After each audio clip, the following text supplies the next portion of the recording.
Bueno, vamos a hacer un dibujo de la próstata. Más o menos sería así.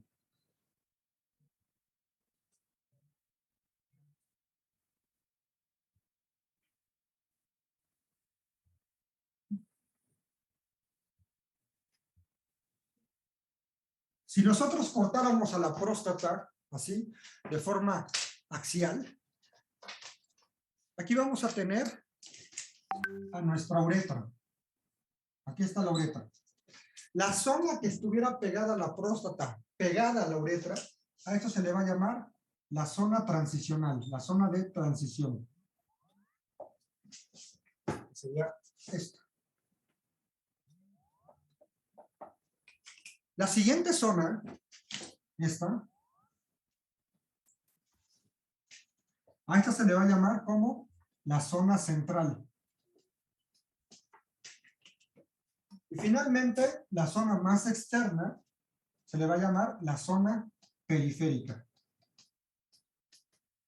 Entonces, la próstata tiene tres zonas: la zona de transición, la zona central y la zona periférica. ¿Qué se les va a preguntar en el examen? ¿Cuál es la zona donde se desarrolla más el cáncer? Y ustedes van a contestar la zona periférica. Es el principal sitio de cáncer de toda la próstata, ¿sí? Vean que, por ejemplo, entonces para que un cáncer de próstata llegara a tapar la uretra, pues tendría que ser o un tumor muy grande, bueno, no tan grande, un tumor no tan pequeño, por así decirlo, porque tendría que llegar pues hasta acá, para que empezara a obstruir. O en su defecto, que fuera en la zona anterior de la próstata, pero que es menos frecuente, lo más frecuente es que sea en su zona posterior. Esto no viene en su manual, pero creo que sí es importante tomarlo en cuenta. Cuando un paciente se tapa, no importa que sea por cáncer de próstata o por otra cosa, va a generar que se retenga la orina. Y a eso se llama retención aguda de orina. Es un término que van a ver común en los hospitales. Retención aguda de orina. O sea, que se tapa, puede ser por cáncer o puede ser por otras cosas. Cuando un paciente se tapa, pues el urólogo, o bueno, cualquier médico que esté en urgencias, pues va a tratar de poner una sonda para tratar de, pues, cateterizar la uretra y que, pues, otra vez pueda miccionar. Es una urgencia la retención aguda de orina, es cierto. Pero bueno, aunque se haya podido ponerle una sonda y salir la orina, o a veces no se puede porque está tan cerrado que no pasa. Aquí urología entra a hacer un proceso que se llama RTUP. Recuerden este término, RTUP. No viene en su manual, pero significa resección transuretral prostática. Resección transuretral prostática. ¿En qué consiste este procedimiento? El urólogo dice, ¿sabes qué? Sí se está tapando, ya le pusimos sonda y se resuelve, pero se está volviendo a tapar otra vez. O ¿sabes qué? No le pude poner la sonda, no pasa. Bueno, entonces el urólogo lo que hace es, por el pene, meter como un cuchillo por dentro y va raspando, va raspando, va raspando, va raspando, va raspando, va raspando. Obviamente lo sedan al paciente, está con anestesia.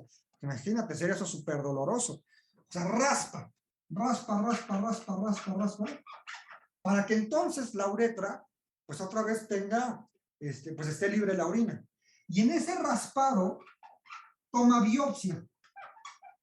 Y esa biopsia ya es la que se manda a analizar y generalmente así es como se diagnostica cáncer de próstata. Fíjense que muchos pacientes debutan así. Se llegan a tapar, el urólogo entra a hacer RTUP y ya eso lo manda a analizar y sale con cáncer de próstata. Generalmente es así. Vamos a ver en la próxima clase cómo es el protocolo diagnóstico. Pero una de estas cosas es esta, que la biopsia la saquen por RTUP. La otra biopsia, que sería tal vez la ideal, es la biopsia transrectal, porque ahí tomas varios sitios de la próstata para mandar a analizar. Y aquí solamente están raspando, y aquí sale pues tejido que está ahí infiltrando, y es donde se corrobora cáncer de próstata, ¿no? Bueno, seguimos hablando un poco de anatomía. Vamos a hablar un poco de los ganglios regionales. Ganglios regionales. ¿Se acuerdan que cuando vimos mama decíamos que los ganglios regionales son los intramamarios, los mamaria interna, los axilares o los claviculares.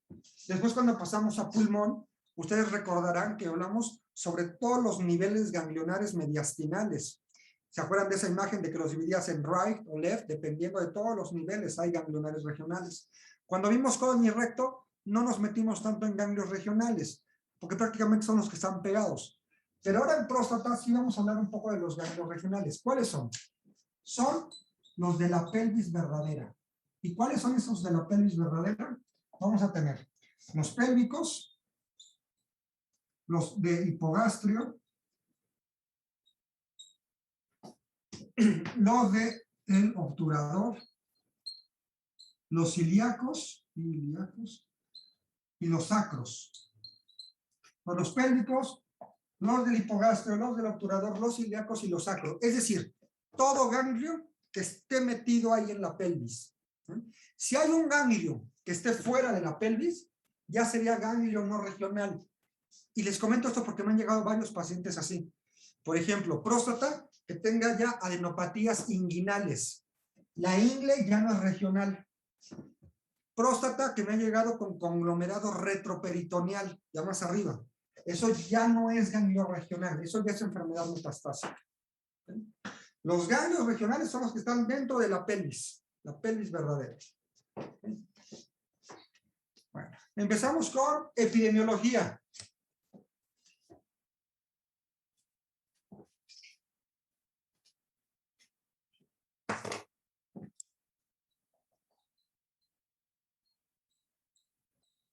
Epidemiología.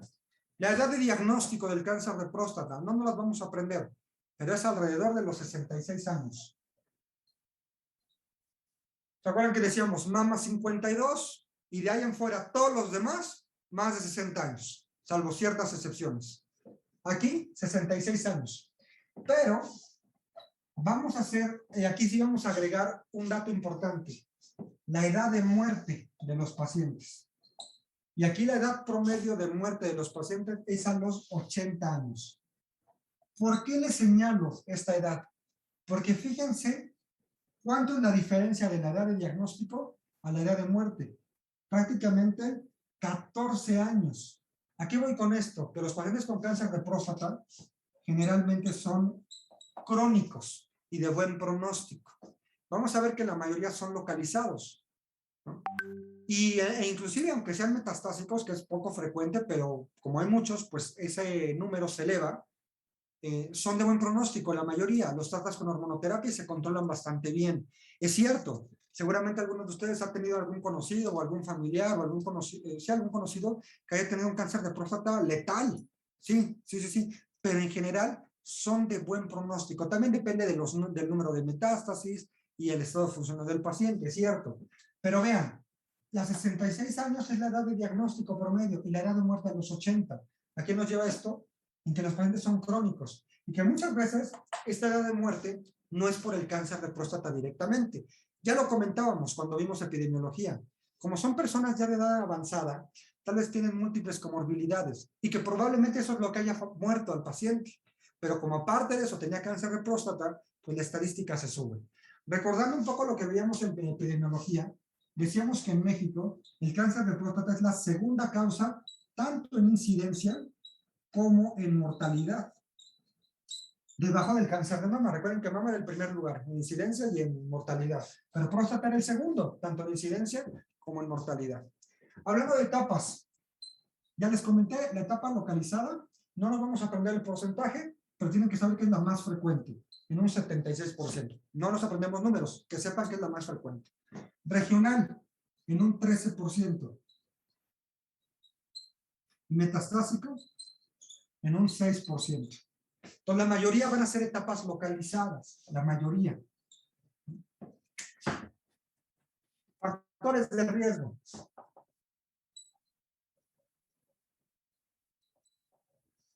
Tres son los más importantes. Uno, la edad, a partir de los 50 años. Hombres, obviamente, ¿no? Aquí no especificamos hombres porque en mama sí, en mama se acuerdan que el principal factor de riesgo era ser mujer, pero porque había cáncer de mama en hombres. Aquí pues eso ya lo das de hecho, lo das por hecho, ¿no?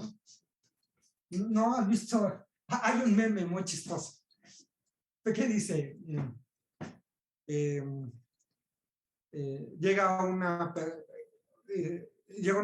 el meme está así de que es una persona eh, que tiene próstata, pero está vestida de mujer, y le dice al doctor, doctor, ¿cómo salieron mis estudios?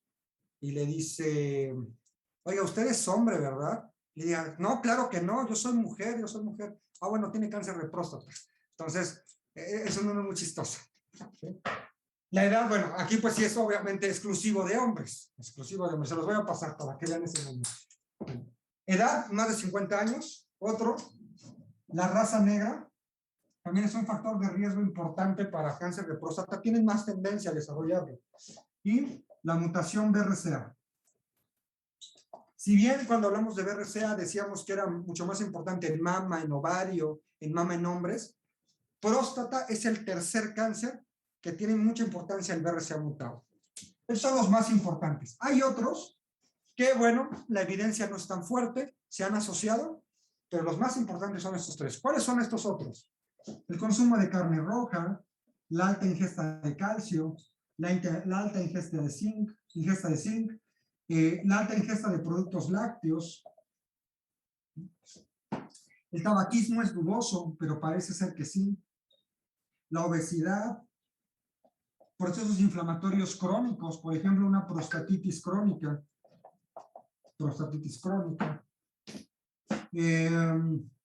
infecciones de transmisión sexual, o por ejemplo, el antecedente de radioterapia pelvis. Ya lo comentábamos el día de ayer. Dentro del tratamiento del SIAD de recto, en la neoadyuvancia, recuerda que ahí entra la radioterapia neoadyuvante junto con la quimio. Y como el recto y la próstata están pegados, pues muchas veces el antecedente de radioterapia pudiera aumentar un poco el riesgo de desarrollar cáncer, ¿no? Pero bueno, en comparación a los riesgos-beneficios, pues no significa que con esto, que ya no se dé radioterapia, pues no, ¿no? Los más importantes son la edad, la raza negra y las mutaciones de BRCA. Bueno, a diferencia de los otros cánceres, sí vamos a hablar de factores protectores. Y nosotros no hemos hablado tanto, pero aquí sí vamos a hablar de factores protectores. Se ha visto que el consumo de vegetales, el consumo de tomates y el consumo de café disminuye el riesgo de cáncer de próstata. Otro, el uso de estatinas, sobre todo cuando las haces por un periodo prolongado, se ha visto que puede ser un factor protector. ¿Alguien se acuerda? Mama es el perfecto hormonal en mujeres. En hombres, como que su homólogo es próstata. O sea, se parecen mucho. Mama en mujeres, próstata en hombres. ¿Se acuerdan cuando comentamos lo de la quimioprevención en mama? ¿Alguien recordará con qué medicamento era? Se daba la quimioprevención. Que no era a todos los pacientes, que tenían ciertas características, o sea, que el paciente todavía no tuviera cáncer, se daba este medicamento por 5 años. Se los dejé leer, pero no en todos los pacientes, sino en ciertas circunstancias. ¿Alguien recuerda qué medicamento era el que se utilizaba? Era tamoxifen, ¿no? Exactamente, el tamoxifeno. Cuando empezaron a estudiarse esto en próstata, dijeron, oye, ¿habrá, al igual que en mama, un medicamento que sea quimioprofiláctico? Y entonces empezaron a proponer a los inhibidores de alfa 5 reductasa. Inhibidores de alfa 5 reductasa. De alfa 5 reductasa. ¿Alguien sabe algún medicamento que pertenezca a este grupo? ¿Alguien ha escuchado este tipo de medicamentos? Inhibidores de alfa 5 reductasa. Bueno, un ejemplo es el finasteride, que se utiliza, por ejemplo, para la hiperplasia prostática benigna. Estos medicamentos lo que hacen es prácticamente bloquear la conversión de la testosterona para que la próstata disminuya de tamaño. Entonces alguien se le ocurrió, oye, entonces, ¿es posible que dar finasteride como parte de una quimioprevención para disminuir el riesgo de cáncer de próstata? ¿Sí valdrá la pena o no valdrá la pena? Y esto lo analizaron en un artículo que salió en New England en el año 2003. Lo tienen en su manual, pero se los voy a escribir en el chat para que lo puedan leer. Es el artículo, publicado en 2003, que se llama Sobre la influencia del finasteride en el desarrollo del cáncer de próstata, si realmente protegía o no protegía. ¿Y qué salió con este artículo? Bueno, este artículo comenta que el uso de finasteride, si bien puede reducir el riesgo de cáncer de próstata en general, se asoció con un aumento del riesgo de cáncer de próstata. Vamos a ver más adelante una clasificación. Aquí en este caso el finasteride se asociaba con aumento del riesgo de cáncer de próstata de alto riesgo. O sea, aunque en general disminuía todos los cánceres de próstata, había uno que lo aumentaba. Y ese era el cáncer de próstata de alto riesgo. Vamos a ver más adelante cuándo se clasifica de alto riesgo. Y entonces vino la FDA y dice, ¿sabes qué? La alfa-5, los inhibidores de alfa-5 reductasa no se pueden utilizar como quimioprevención. Entonces les comento esto porque, a diferencia de mama, hay sí el saltamoxifeno, pero en próstata no. Se ha intentado con los inhibidores de alfa-5 reductasa, pero no han tenido éxito. ¿Okay? Y otra forma de prevención muy interesante, al menos 3 estudios serios que han evaluado el número de eyaculaciones. Y esto, por ejemplo, se estudió en población de los 20 a los 30 años, que creo que aquí todos tienen entre 20 y 30 años, los hombres. Yo ya no estoy en esa edad. Pero los que están acá, creo que la mayoría está entre 20 y 30. Estos 3 artículos comentaron que si tú eyaculas más de 5 veces a la semana o más de 21 veces al mes, es un factor protector para desarrollar cáncer de próstata. Y de hecho, tiene un RR, odds ratio, de 0.66. ¿Qué significa? Que el eyacular esto te baja el riesgo de cáncer de próstata en un, ¿cuánto sería? 34%, ¿no? Te baja el riesgo de cáncer de próstata en un 34%. Entonces, todos los hombres de aquí en adelante, pues a eyacular mínimo 5 veces a la semana o 21 veces al mes, ¿sale? Hagan la tarea. Ahí lleven su registro. Decían en el otro grupo que ahí van a llevar su control. Y un compañero usted dice, amén. Entonces, recuerden eyacular, ¿vale? Y búsquenlo en PubMed, pónganle eyaculación y próstata, y ahí están los 3 estudios, esos 3 estudios donde evalúan esas situaciones. Muy bien. Histología. ¿Se acuerdan que cuando vimos mama era el carcinoma ductal? Pulmón, adenocarcinoma. Colon y recto, adenocarcinoma. Aquí en próstata la principal histología es adenocarcinoma nuevamente. Adenocarcinoma. Pues prácticamente es una glándula. O sea, lo más probable es que sea un adenocarcinoma. Como paréntesis, obviamente no quiero que se lo aprendan, pero que lo tengan en mente. Hay un tipo de histología que se llama de células pequeñas o neuroendocrino.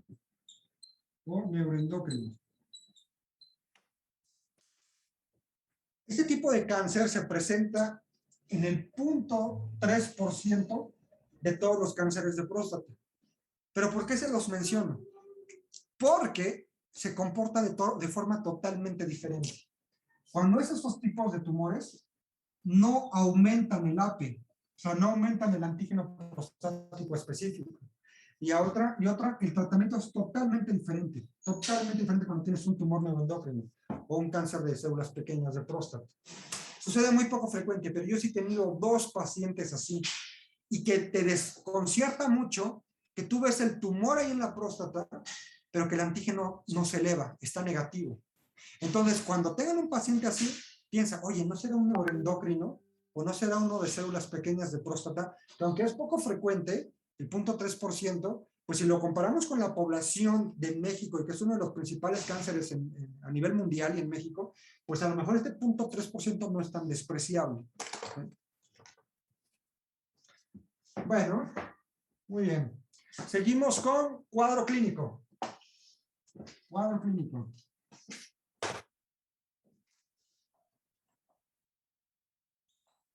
Cuadro clínico. 3 tipos de pacientes que te pueden llegar. Primer paciente, el que está asintomático. Ay, ¿por qué te llegó si está asintomático? Bueno, porque se hizo un estudio de cribado. Vamos a ver más adelante lo del cribado. Y es muy probable que este paciente te llegue porque el solito dijo, me voy a hacer mi antígeno prostático y sale elevadísimo. Pero no tiene ningún síntoma. Vamos a ver en las próximas clases qué hacer en todos estos escenarios. Este es un paciente que te llega así. Segundo, el paciente que sí tiene síntomas. Ahora, hablando un poco de cribado, la verdad es que está muy discutido. Para que un método de cribado sea bueno, tiene que tener impacto en la supervivencia global. Por ejemplo, ¿alguien recuerda en pulmón la tomografía de baja dosis de radiación torácica? ¿Cuánto bajaba el riesgo de muerte en cáncer de pulmón? ¿Alguien recuerda ese número? ¿Cuánto bajaba el porcentaje? ¿Cuánto, perdón? ¿Como 60%? No, no era 60%. ¿Alguien recuerda? ¿Cuánto te bajaba? 20%. 20%, te bajaba el 20% el riesgo de muerte. Entonces significaba eso que era muy buen estudio de cribado. Entonces, para que un cribado sea bueno, tiene que tener impacto en la supervivencia global. ¿Y qué ha pasado con próstata? Que se ha visto que el antígeno prostático, o sea, pedirlo como parte del cribado, y el tacto rectal no han tenido impacto en supervivencia global. Y por eso está muy discutido si realmente lo tendríamos que pedir. Eso vamos a hablar mucho cuando veamos cribado. Segundo paciente, el que te llega por síntomas. ¿Y qué tipo de síntomas? Urinarios. Cualquier síntoma urinario, el que se les ocurra. Disuria, polaquiuria, nicturia, el que quieran. También, por ejemplo, la retención aguda de orina, el paciente que se tapa, ¿no? Entonces, el paciente que te llega por síntomas urinarios. Otras, el paciente que no te llega por síntomas urinarios, pero te llega por síntomas por las metástasis. ¿Alguien recuerda próstata? ¿Cuál era el principal sitio de metástasis? Columna lumbar, ¿no? Columna lumbar, exacto. Entonces, puede ser que el paciente te llegue por dolor lumbar. Y es el típico paciente que 70 años, ay doctor, me duele mucho la espalda. ¿Cómo orina? No, pues yo orino bien. No descarten que pudiera ser un cáncer de próstata, sobre todo porque ya supimos cuál es la principal zona donde se desarrolla el cáncer, que es la zona periférica. Entonces, no todos van a tener síntomas urinarios. A lo mejor el cáncer nunca obstruye la uretra y el paciente pues ya empieza a dar metástasis sin tener síntomas urinarios. Entonces, ténganlo presente eso. Son los 3 tipos de pacientes: el asintomático que te llega con un antígeno, el que tiene síntomas urinarios, o bien el que tiene síntomas por metástasis, ¿no? Y el típico ejemplo, el del dolor lumbar. ¿Alguien recuerda qué tipo de metástasis ósea daba en columna lumbar? Si blástica o lítica. ¿Alguien recuerda?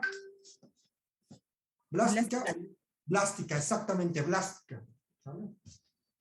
Muy bien. Seguimos hablando un poco de cuadro clínico. Principales sitios de metástasis. Ya lo comentamos. Esqueleto axial. Esqueleto axial. Y recuerden que generalmente da lesiones blásticas. Ese es el principal. Es decir, por mucho, es el principal sitio de metástasis. Pero no es el único. Ahí en su manual, yo les pongo también que hígado, que pulmón puede haber. Pero fíjense que cuando hice el manual, no me percaté de eso. Hay un sitio también común que tiene el cáncer de próstata metastásico y que inclusive, y que me ha tocado ver mucho últimamente. Ganglionar no regional. Ganglionar no regional. Por ejemplo, He tenido varios pacientes con cáncer de próstata que tienen conglomerado cervical y así debutaron. Tengo un paciente de 95 años que él debutó con una bola aquí en el cuello y un antígeno como de 10,000. Entonces, pues prácticamente es un cáncer de próstata, segurísimo, segurísimo. Ya por la edad, fíjense, ahí no le tomé biopsia. Le empecé con bloqueo hormonal y esto desapareció y el antígeno a los 2 meses ya había bajado a 35. De 10,000 bajó a 35. O sea, impresionante ese cambio. Les voy a enseñar un paciente que vi hace 2 días.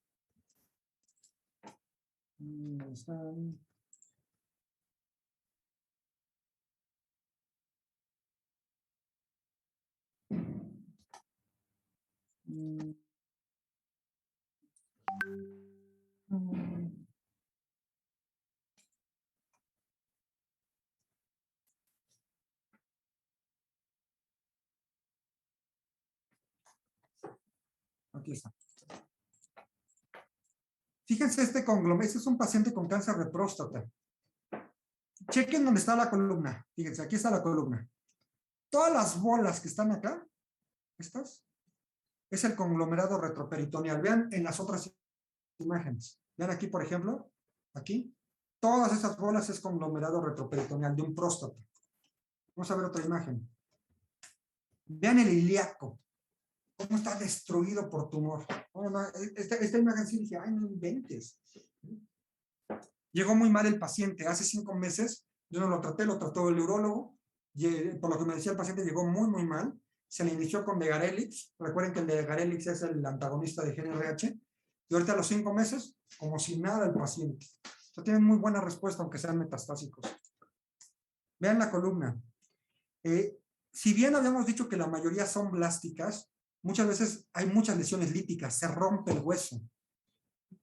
Vean, por ejemplo, aquí en la pelvis, vean cómo aquí está la lesión lítica, hay muchas lesiones líticas. Vean aquí en esto en sacro, cómo se ve esa lesión. Vean aquí en el corte de columna que ya lo veíamos. Vean, por ejemplo, aquí estas lesiones. Vean en el fémur, aquí también una lesión. Hueso le encanta próstata, le encanta. Vean aquí cómo está toda la columna como despostillada.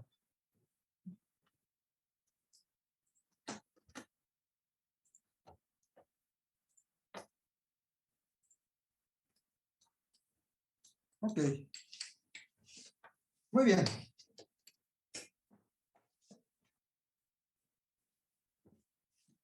Bueno, en estos últimos minutos vamos a hablar de algo sumamente importante en cáncer de próstata, que es el antígeno prostático específico. También en inglés, que se abrevia como PSA. ¿Qué es el antígeno prostático específico?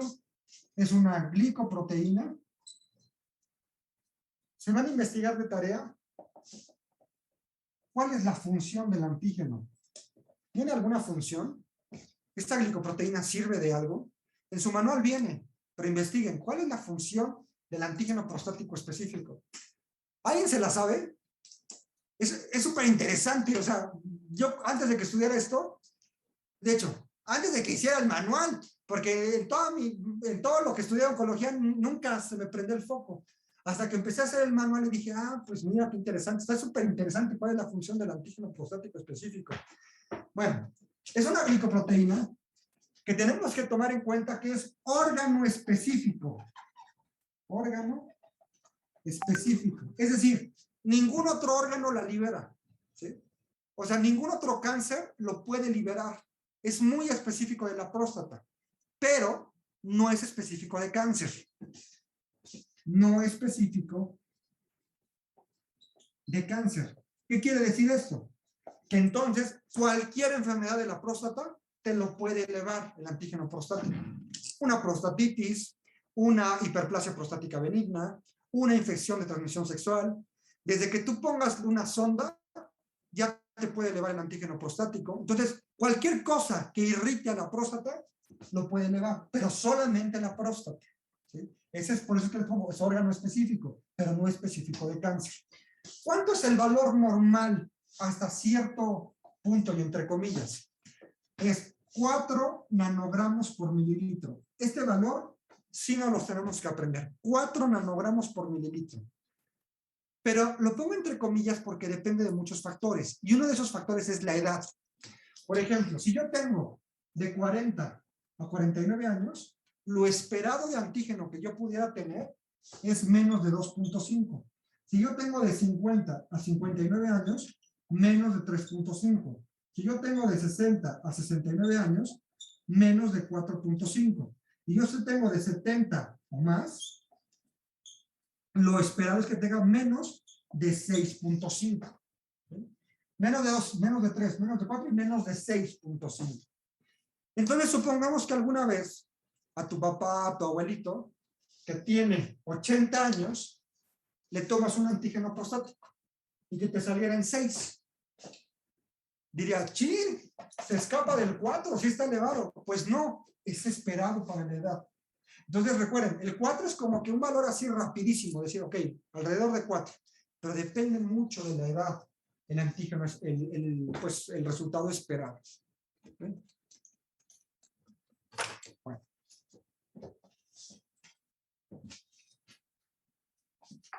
Esto lo vamos a ver muy rápido, la siguiente clase de todas maneras lo vamos a volver a comentar. ¿Qué pasa en una próstata normal? Tenemos aquí la próstata. La próstata, las glándulas prostáticas, antes de que se convierta en el antígeno prostático, lo va a liberar como en una forma de proenzima. La va a liberar como pro-AP, o que es una proenzima. Recuerden que siempre que lleva la palabra pro, significa que está inactivo. Entonces, esa es la primera sustancia. La libera como una proenzima, como un pro-AP. Este pro-AP pasa al lumen. Pasa al lumen. Y en el lumen de la próstata se le quita el pro. Y entonces se convierte en AP activo. ¿Sí? Le quitas el pro y se convierte en AP activo. ¿Qué pasa después de esto? Hay 2 caminos que puede seguir el AP activo. Uno, pasa por un evento de proteólisis donde se inactiva nuevamente el AP. No pasa a una proenzima, no, se inactiva simplemente. Y entonces vamos a tener aquí AP inactivo. Este AP inactivo va a pasar a la sangre y como está inactivo, pues va a estar libre. O sea, como no hay nadie que lo tiene que inactivar, va a estar libre. Y a eso se le va a llamar AP libre.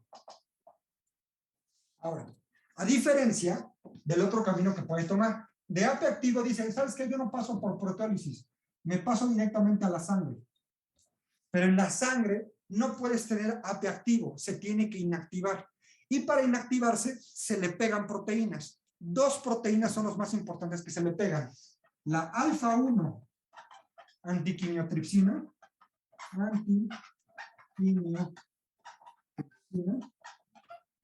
y la alfa-2 macroglobulina. Entonces se le pegan esas 2 proteínas a este antígeno activo que se liberó a la sangre, se le pegan. Y cuando un antígeno se le pegaron proteínas, a eso se le va a llamar AP complejo.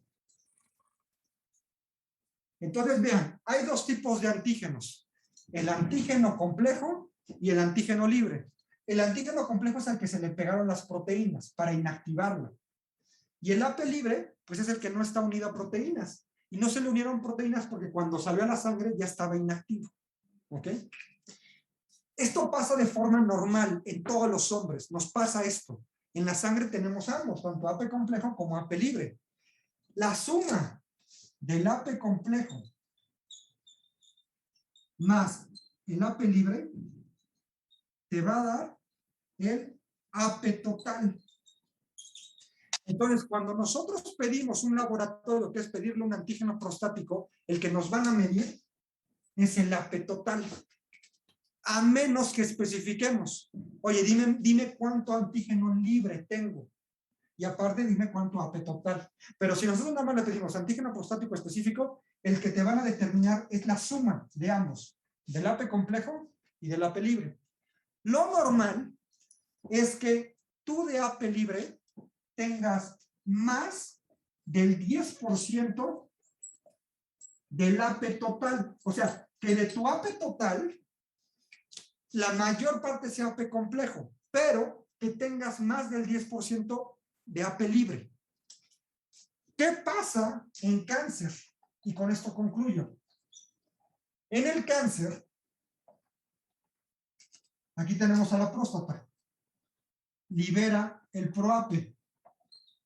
Pero como en el cáncer la membrana basal está rota, aquí se libera directamente a la sangre el ProAP.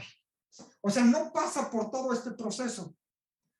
Del ProAP, como está rota la membrana basal por el cáncer, se libera hacia la sangre en forma de ProAP. Y en la sangre no puede estar como ProAP. Se le pegan proteínas. Y habíamos dicho que cuando se le unen proteínas, a eso se le va a llamar AP complejo. Entonces, en el cáncer hay mucho AP complejo. Mucho AP complejo en el cáncer. Sí hay AP libre, sí, pero hay poquito AP libre. Poco AP libre. Porque la mayoría, como el ProAP ya se rompió la membrana basal, se está escapando a la circulación y se le pegan proteínas para inactivarlo, porque no puede estar en forma de ProAP, aunque esté inactivo. No puede estar así, se le tienen que pegar proteínas. Entonces se forma mucho AP complejo. Y aunque sí hay formación de AP libre, es poco.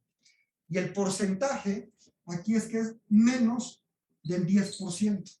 Entonces, eso es importante porque cuando tú le pides un antígeno al paciente y que todavía no sabe si es cáncer o no, supongamos que el antígeno sale elevado, pídele siempre AP libre, porque si el AP libre es menos del 10% del AP total, puede ser que sea un proceso de cáncer. Pero si tu AP libre es más del 10% del AP total, tal vez estás ante una situación benigna, ante una enfermedad benigna, aunque tengas tu AP muy elevado. Qué interesante, ¿no? Repásenlo esto, repasen esto, porque sí lo vimos muy rápido y es algo complejo. Esto está en la página 152 y 153 de su manual. Ahí viene nuevamente esto, repasen. ¿Sí? Bueno, hasta que ahí dejamos la clase. ¿Alguna pregunta o comentario? No se les olvide hacer su tarea, los hombres. Y hacer su tarea de leer esto. Repasen esto nuevamente. Viene en la página 152 y 153 de su manual.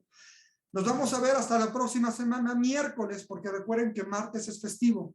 Nos veríamos el miércoles y entre miércoles y jueves terminamos cáncer de próstata. Y ya el martes que sigue su examen. ¿Vale? Bueno, pues que pasen sin preguntas, comentarios. ¿No? ¿Todo bien? Bueno, entonces nos vemos la próxima semana. Cuídense, que pasen.